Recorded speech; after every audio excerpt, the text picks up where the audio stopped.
going to introduce the panel in a moment, but we're going to be talking about the world of branded communities and fandoms.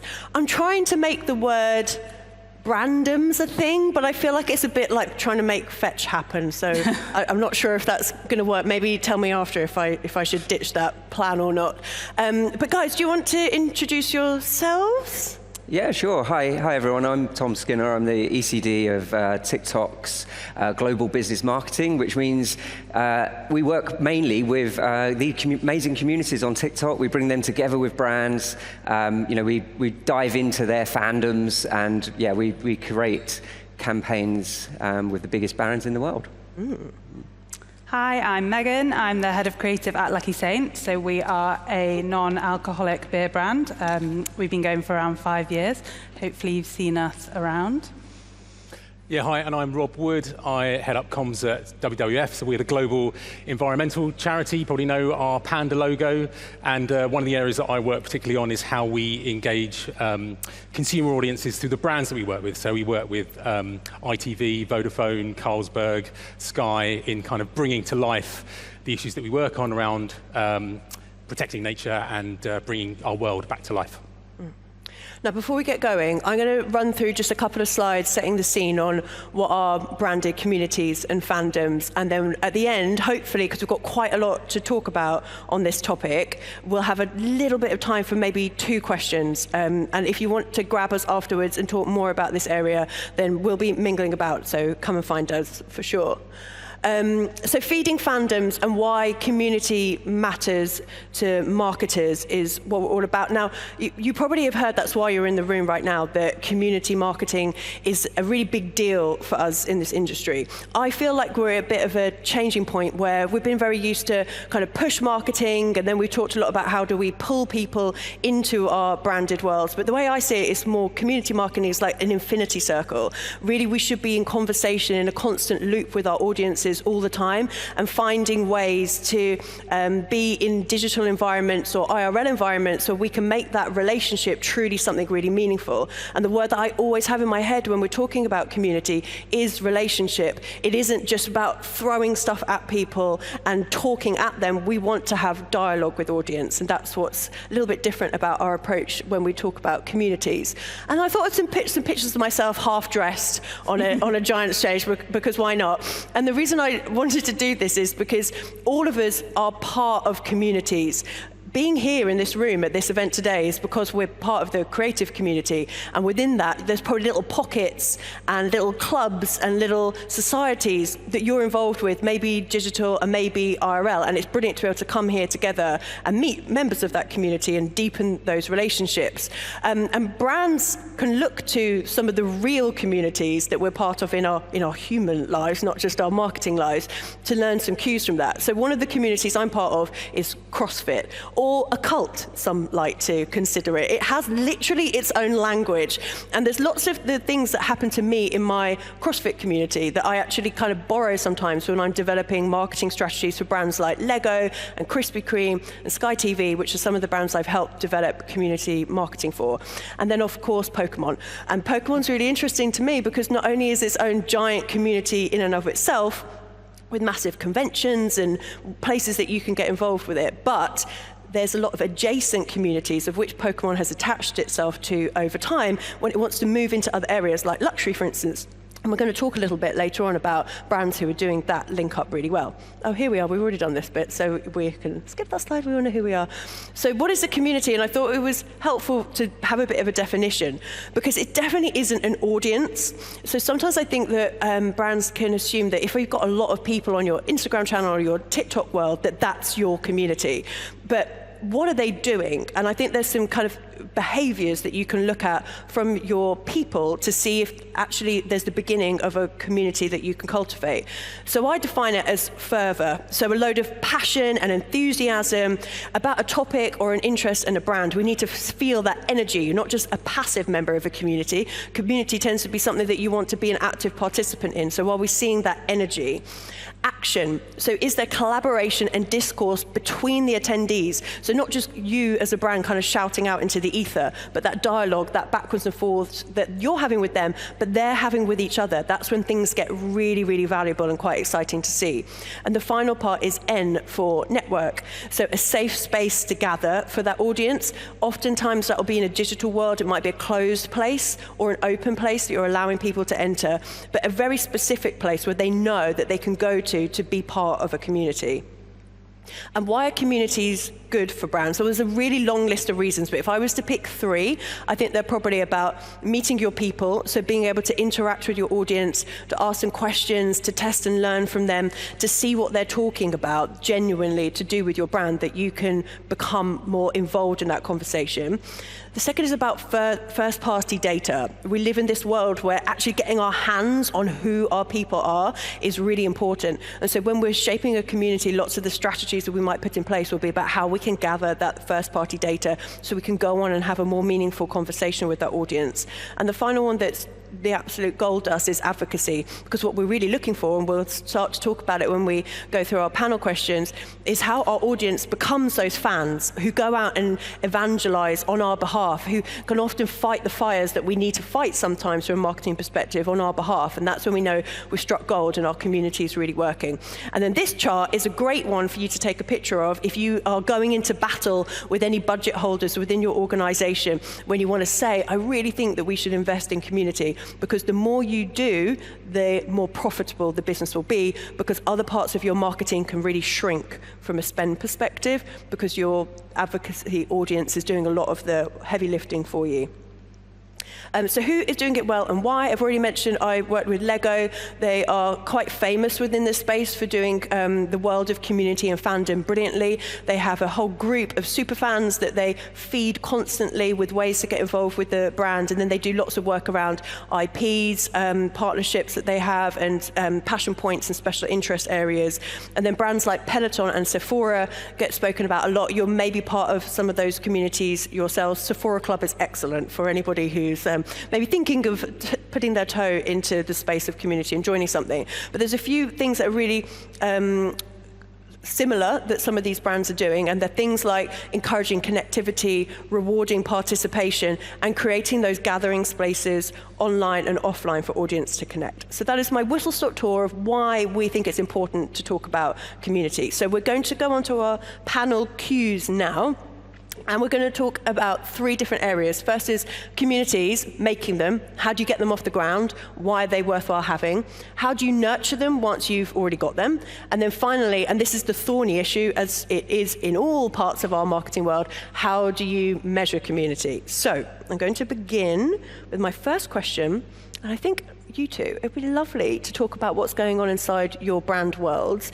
Can you tell us a little bit about your communities within your own businesses and why you think they're particularly special and brilliant? Rob? You go first. Sure. So for us, we're fairly young.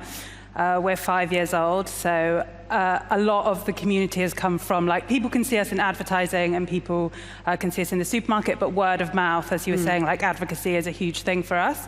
I think coming out of COVID, everyone had like a way more holistic view to life, and so we saw like a real community and people that prioritize like more of an active lifestyle. So for us, we've done really well in running and cycling, and they're amazing advocates for us, and they've been a great community.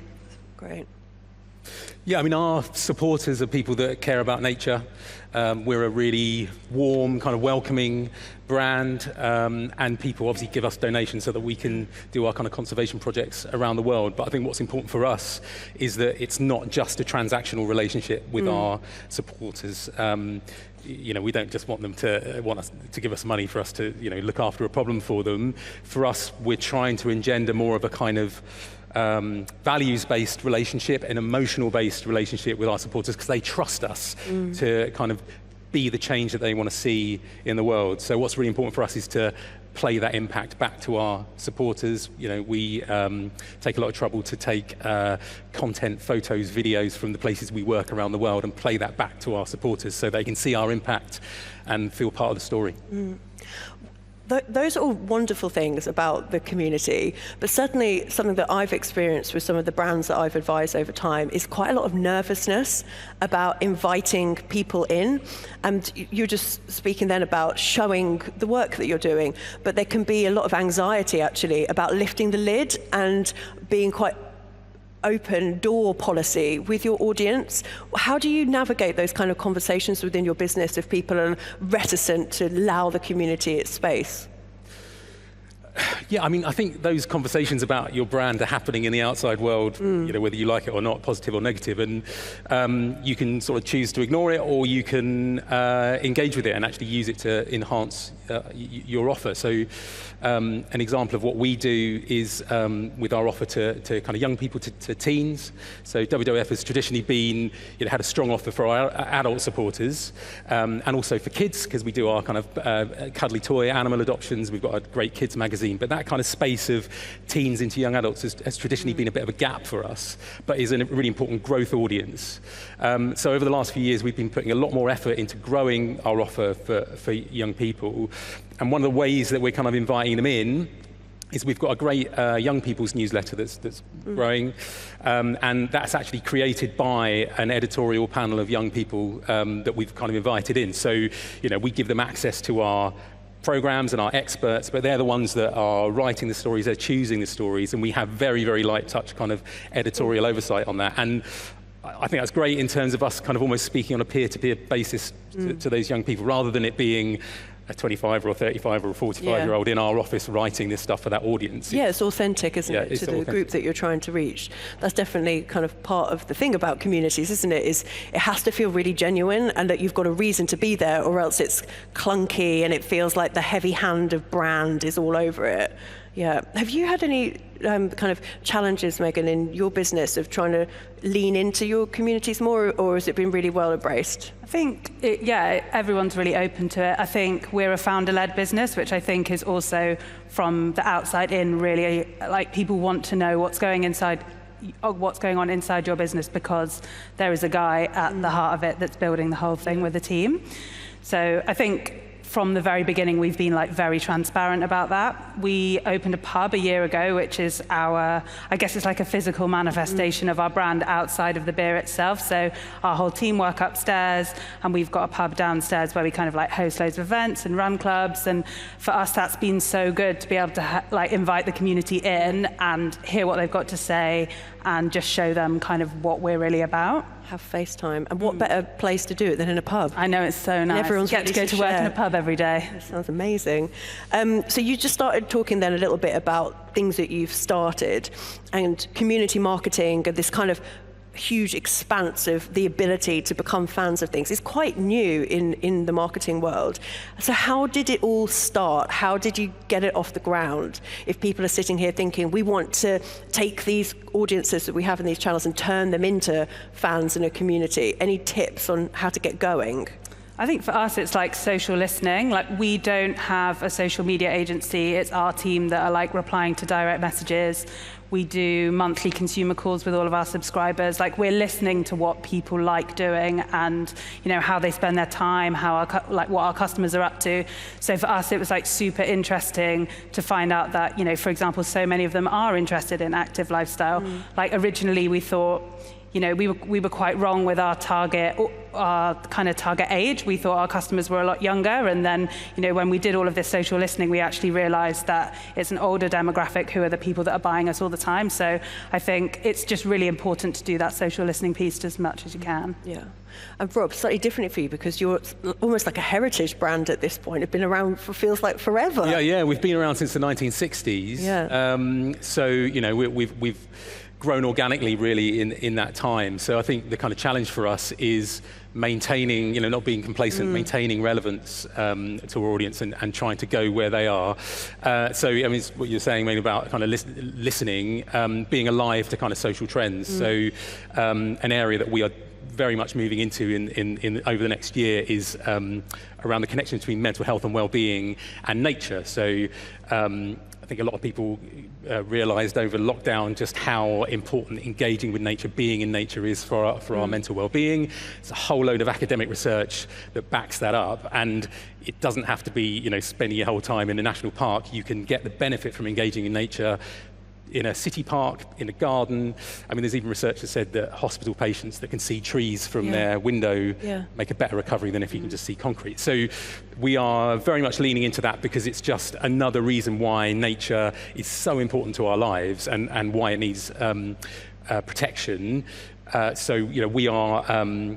We've got a campaign coming up with ITV coming up in the autumn that's going to play into that kind of nature and well-being space that we're really excited about. And if anyone wants to talk to me about it afterwards, then grab me afterwards because it's That's cool. And also I know that you've done some work in sport too, which is interesting because oftentimes when we're trying to grow and establish communities, it can be great to find adjacent communities to sort of build some of that equity to help build your own audience in that space. Was that helpful to bring different people into your definitely. world? I mean, we've got a big mission at WWF. It's not just about looking after individual pockets of species around the world, even though that's our kind of heartland work. We are looking to change the world, change society. We need to change our food system, our economic system, the food system, energy. So if we're going to make that change, we need everyone with us. And so we really need to kind of engage in those kind of cultural spaces like sport and like music, where there is so much kind of passion and emotion and trust. So we've got a campaign called World Without Nature, which happens every March the 3rd, and it's born out of this really simple idea. There are loads of brands out there that have got nature as part of their logo. If you can, like an animal or a leaf or a tree as part of their kind of iconography. And for one day in March, we invite brands to just take nature out of their logo on social. Just a really kind of simple, easy way to show how much nature is a part of our lives and what we stand to lose in a world without nature. And sports teams happen to have kind of picked that up. So we've worked with Premier League teams on it, but also with Scottish Power, Gymshark, Aussie Hair took the kangaroo out of their logo, and that's going from strength to strength, and it really is playing. We don't want the 3 lines being taken out of any logos, not until after Sunday. Well, so that could work. So again, like if there are any brands in the room who've got animals in the logo, talk to me afterwards because World Without Nature in March is going to be bigger and better than ever, and we're going to have Lucky Saint involved. So Lucky Saint got their little Ladybird as part of your packaging. That's been taken off in March. Yeah. So if I can just go back to my obsession with the cult of CrossFit for a minute, TikTok is where I go to find people to give me advice, to follow, to teach me all my little gymnastics tricks. Tell us more about TikTok and its amazing ability to help people galvanize communities for creators, but also for brands too. Yeah, I mean, the communities and the creators are the absolute lifeblood. And the idea of discovery and the opportunity to bring communities get together. I mean, the fact that search is becoming much more prevalent, not only in Gen Z, but for people that are trying something new. The campaigns that we've just put out around Team GB is all about starting something new. And that can be quite a nervous thing, stepping into a new community, whether you've started a new job or you're moving to a new area, or you're just trying to start up a new hobby. So the idea that you can search and then find a ready-made and open community that will give you those tips, give you those advice. And it's everything from like fitness talk, and we did actually partner with Peloton. So when brands are finding it, they're also doing the social listening into these communities, finding like how they're actually, like either using their own products. I mean, I think it's always with marketeers that there's always that discussion going on, and being part of it and then being able to feed back, fuel those amazing communities, whether it's from like something new or the everyday as well. Like we've seen communities like Clean Talk just absolutely blow up with the chores that we all love to hate, but where brands are going to be an inherent part of that. And we partnered with Unilever to form the kind of first sponsorship of a hashtag and handle community around Clean Talk. And again, bringing those tips to those chores that we don't like doing, but actually if someone can help us make it a little bit easier, and the brand is obviously there to support that as well, then all the better as well. I love that. That's cool.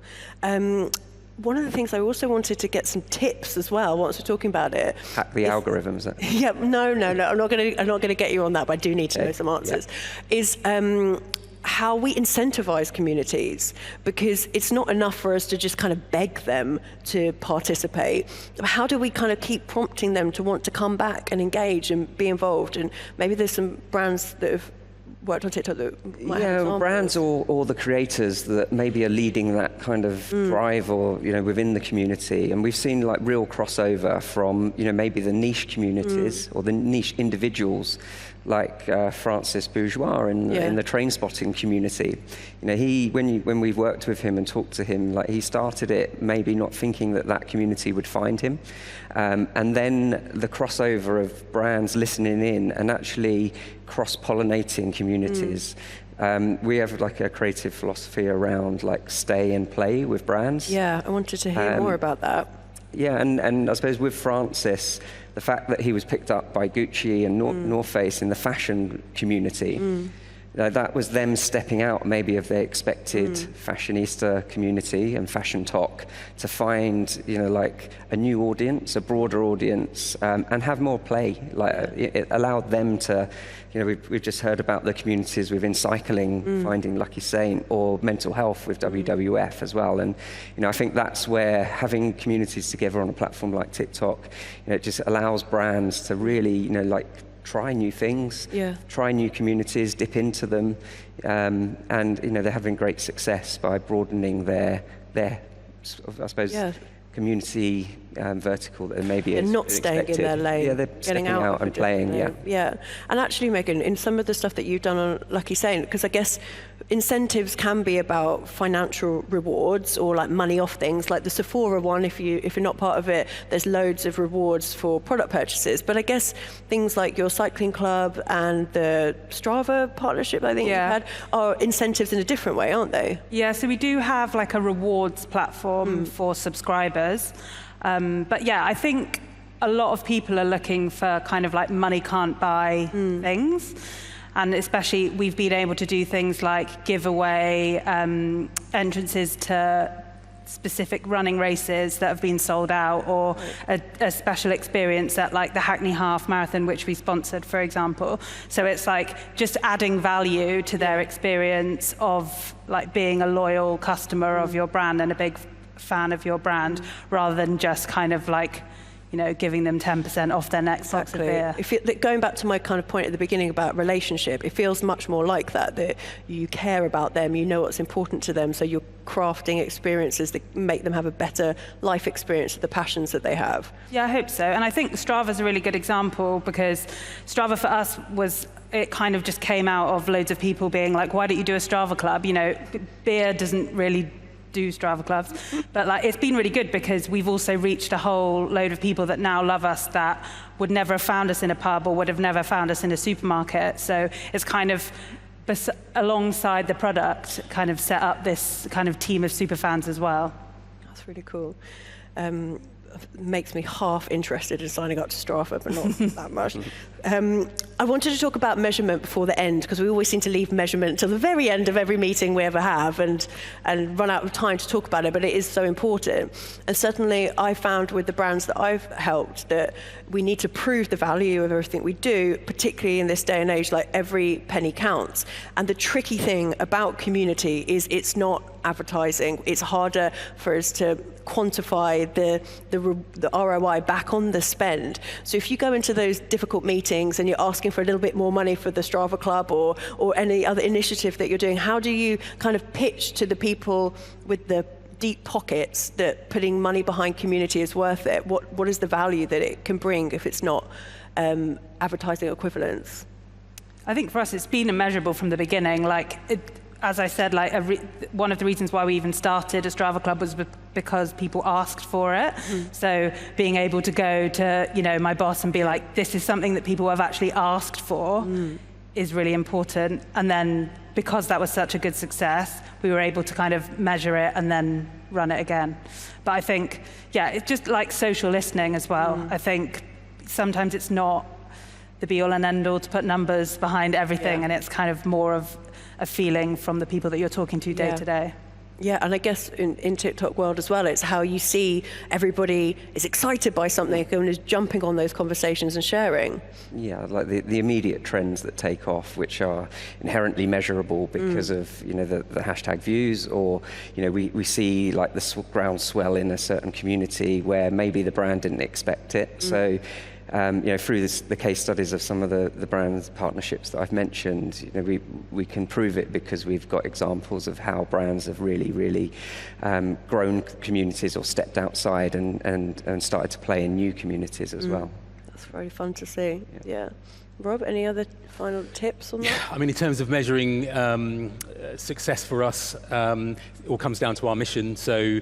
Yes, we're a charity. We need to keep the money rolling in. The people that are giving us their direct debit, that have adopted a tiger or a panda, or that run a bake sale for us or run a marathon for us, is so important to us. But as I was kind of saying before, unfortunately, that's not enough in terms of just doing conservation work. We need to change the political system. We need to get politicians to make decisions, and politicians won't make decisions until they hear that it's something that's important to the public. So climate and environment actually performs really well in terms of issues of salience for the UK public. It sort of hovers around the sort of 5 or 6 mark. Obviously, state of the NHS, state of the economy, cost of living are really high at the moment. But environment and climate, people do really care about it, even if you might not have known that from the recent election campaign that we had. We need to help our community kind of raise their voice and make that loud and clear to politicians. So yes, it's all about kind of bringing the donations in, showing the impact that we have, but also if we can support them to be advocates for us, as you were saying at the beginning, to empower them to raise their voice, talk about it to their friends and family, sign a petition, we'll help people write to their local MP. That is where we'll truly start to make change. So that's where our supporters, our fans, are kind of change makers in the world for us. So we won't get that from them unless it's that kind of two-way relationship rather than a transactional relationship. Absolutely. It's an empowering relationship, isn't it? It gives arms people with what they need to go and do the advocacy for you, which is... Yeah, so we want to be useful to our supporters. They come to us because they want to help protect the planet. One way is donating to us so that we can do that on their behalf, but we want to give them the tools so that they can help the mission in their everyday lives, whether it's through our app, where we've got loads of lifestyle tips about, how recycling, what to eat, what to wear, the buying choices that you make, how you, just things in your everyday life, through to kind of taking action on that kind of advocacy level as well. Yeah, okay. So we've only got 5 minutes. Time has gone so insanely fast. I knew this would happen. And I did want to give people opportunity to ask a couple of questions. Okay, we have 2 people side by side. People, how do we hear you? Do you just shout out? Is that how it's been working? Perhaps it has. Should we do ladies first? Yeah.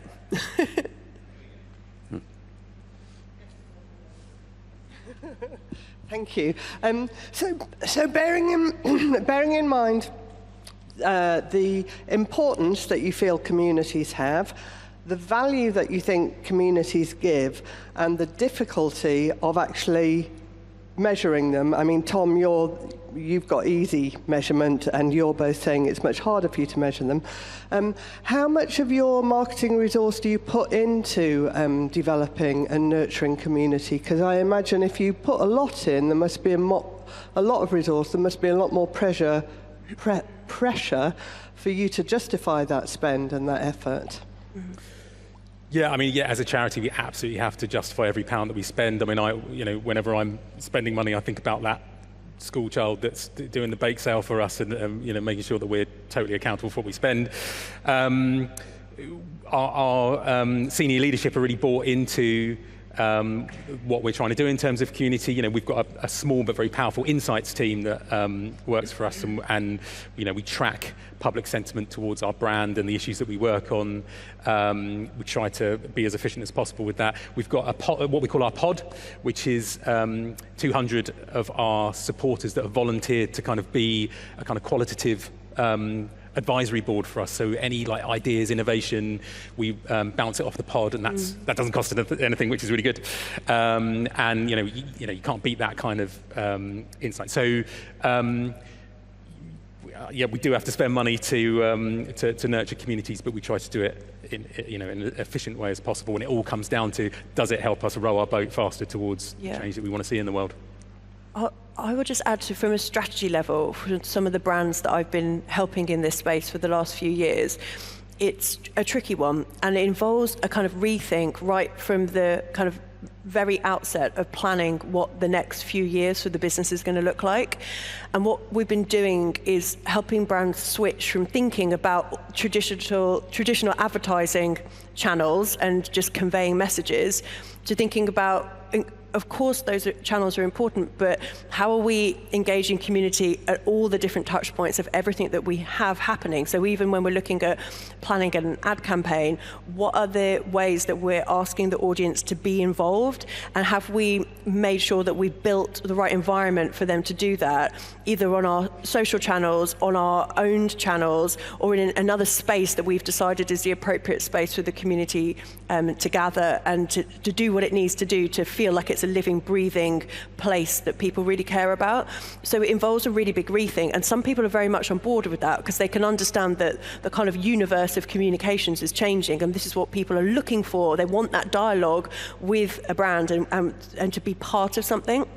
But it is a slow journey to do that, and it does involve investment, which can feel quite challenging in order to get. But there's ways that you can sort of, kind of like you were talking about, Megan, as well, like experimenting a little bit in spaces where your audience is telling you wants to be, and then success breeds success, and it builds that confidence, and then more budget can be increased. But I do think it's the ultimate kind of mountain to overcome in order to fully enter this world of community. Hello, gentlemen. Hello. Thanks for this. It's been super insightful. So I've heard a lot about kind of growing, I suppose, internal kind of like brand communities, but I would love to hear a bit more about like your thoughts on collaborating and partnering with external, kind of more grassroots community that perhaps mission aligned with what you do. And how you approach that as somebody that runs a creative community that is exploring the world of brand partnerships and sponsorships now. Yeah, I'd love to hear how you approach that, where you see the value. Great. I think all of you have got something to probably add to that. Yeah, I mean, I think there's two, so I suppose for more grassroots level communities, how we would kind of get involved would be to do things like more sponsoring local events and things like that, rather than doing like actual brand partnerships, I suppose. Yeah, I mean, I think with, if it's born out of creators from within the creator marketplace, that's a searchable way that people who are looking to partner can search and find individuals that then will, through who they're either collaborating with, duetting with, you might find the ambassadors for that campaign. Like if that's the question, I think, about partnering, finding the communities or maybe the individuals who will spearhead that kind of, kickstart the campaign that then will draw in other people to take part and, be part of that with a brand. Maybe, obviously, we have our creator fund and the creator program to ensure that all of the communities are rewarded when they work with brands. They're getting paid for their content they're creating, which is, the heart of the entertaining reason that people will then engage with those brands. Yeah. We are time up. We could have kept going. I'm sorry, guys. But as I said, if you want to grab any of us and talk more about these topics, we're around. Come and find us. And thank you for being interested in joining us today.